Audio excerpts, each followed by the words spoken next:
നമസ്കാരം. News independent speed news 20ലേക്ക് സ്വാഗതം. വാർത്തകൾ വായിക്കുന്നത് ജനനി. ഇപ്പോഴത്തെ പ്രധാന വാർത്തകൾ. കനോലിയുടെ സത്യപ്രതിജ്ഞ അടുത്ത മാസം. അയർലൻഡിലെ നിയുക്ത പ്രസിഡന്റ് കാതറിൻ കനോലിയുടെ സത്യപ്രതിജ്ഞ അടുത്ത മാസം നവംബർ 11-നാണ് സത്യപ്രതിജ്ഞ തീരുമാനിച്ചിരിക്കുന്നത്. ഫിയന്ന ഫെയിൽ പാർട്ടിയിൽ കലഹം. പ്രസിഡന്റ് തിരഞ്ഞെടുപ്പിന് പിന്നാലെ ഫിയന്ന ഫെയിൽ പാർട്ടിയിൽ കലഹം. ഐറിഷ് പ്രധാനമന്ത്രിയും മുതിർന്ന നേതാവുമായ മീഹോൾ മാർട്ടിനെതിരെ പാർട്ടിക്കുള്ളിൽ നിന്നും നിരവധി പേരാണ് രംഗത്തെത്തുന്നത്. ഐറിഷ് പ്രസിഡന്റിന്റെ ആരോഗ്യനിലയിൽ പുരോഗതി. ആശുപത്രിയിൽ ചികിത്സയിൽ തുടരുന്ന പ്രസിഡന്റ് മൈക്കൽ ഡി ഹിഗിൻസിന്റെ ആരോഗ്യനിലയിൽ പുരോഗതി. വൈകാതെ തന്നെ അദ്ദേഹം ആശുപത്രി വിടും. ബെൽഫാസ്റ്റിൽ ക്രിസ്തുമസ് ബസ് സർവീസ് നിരക്കുകൾ കുറയ്ക്കില്ല. ആവശ്യം സ്റ്റോർമൌട്ട് നിരസിച്ചു. ഗാസയിൽ നിന്നും ചികിത്സയ്ക്കായി കൂടുതൽ കുട്ടികൾ അയർലൻഡിൽ.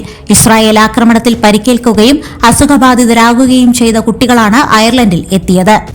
കാതറിൻ കനോലിക്കായുള്ള പ്രചാരണത്തിനിടെ യുവതികളെ ആക്രമിച്ച സംഭവത്തിൽ പ്രതിക്കെതിരെ കുറ്റങ്ങൾ ചുമത്തി കോടതി.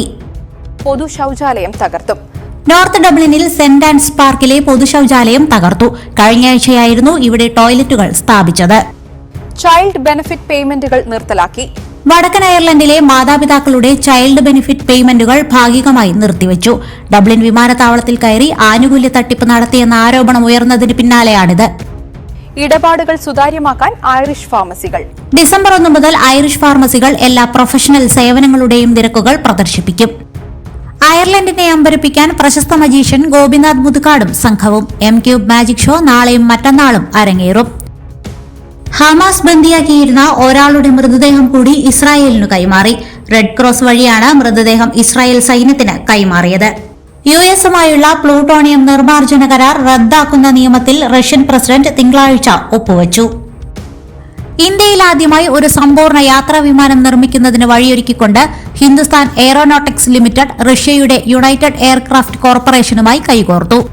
കർണാടകയിലെ കോൺഗ്രസ് സർക്കാരിന് തിരിച്ചടി. സ്വകാര്യ സംഘടനകൾ പൊതുസ്ഥലങ്ങളിൽ പ്രവർത്തനങ്ങൾ നടത്തുന്നതിന് മുൻപ് മുൻകൂർ അനുമതി വാങ്ങുന്നത് നിർബന്ധമാക്കിയ ഉത്തരവ് ഹൈക്കോടതി സ്റ്റേ ചെയ്തു. ശബരിമല സ്വർണ്ണക്കൊള്ളക്കേസിൽ 2ാം പ്രതി മുരാരി ബാബുവിനെ SIT കസ്റ്റഡിയിൽ വിട്ട് കോടതി. 4 ദിവസത്തേക്കാണ് കസ്റ്റഡി അനുവദിച്ചത്. വോട്ടർ പട്ടികയുടെ പ്രത്യേക തീവ്ര പരിഷ്കരണം നടത്താനുള്ള തിരഞ്ഞെടുപ്പ് കമ്മീഷന്റെ തീരുമാനത്തെ വിമർശിച്ച് മുഖ്യമന്ത്രി പിണറായി വിജയൻ. ഇത് ജനാധിപത്യ പ്രക്രിയയോടുള്ള ഗുരുതരമായ വെല്ലുവിളിയാണെന്നും പിണറായി.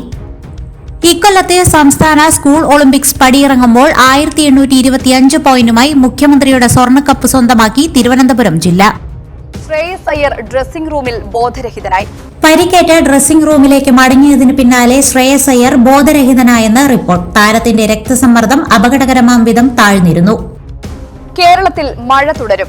ബംഗാൾ ഉൾക്കടലിൽ രൂപം കൊണ്ട മോൺത ചുഴലിക്കാറ്റ് തീവ്ര ചുഴലിക്കാറ്റായി ആന്ധ്രാപ്രദേശിലെ കാക്കിനാഡയിൽ കരയിൽ കടക്കും. കേരളത്തിൽ മഴ തുടരുമെന്ന മുന്നറിയിപ്പ്. ശക്തമായ കാറ്റും മഴയും. അയർലൻഡിൽ ഈ വാരം മഴയും കാറ്റുമുള്ള കാലാവസ്ഥ അനുഭവപ്പെടുമെന്ന് മെറ്റ് എയർ. ഹാലോവീൻ ദിനമായ വെള്ളിയാഴ്ചയും വ്യാഴാഴ്ചയും മഴയ്ക്കും കാറ്റിനും സാധ്യതയുണ്ടെന്നാണ് മെറ്റ് എയറിന്റെ പ്രവചനം. കൂടുതൽ വാർത്തകൾക്കും വീഡിയോകൾക്കുമായി newsindependence.com എന്ന വെബ്സൈറ്റും ന്യൂസ് ഇൻഡിപെൻഡൻസ് ഫേസ്ബുക്ക്, ഇൻസ്റ്റഗ്രാം പേജുകളും വാട്സ്ആപ്പ്, യൂട്യൂബ് ചാനലുകളും സന്ദർശിക്കുക. ലൈക്ക്, കമന്റ്, ഷെയർ, സബ്സ്ക്രൈബ് എന്നിവ ചെയ്യുന്ന കാര്യം പരിഗണിക്കുക. നമസ്കാരം.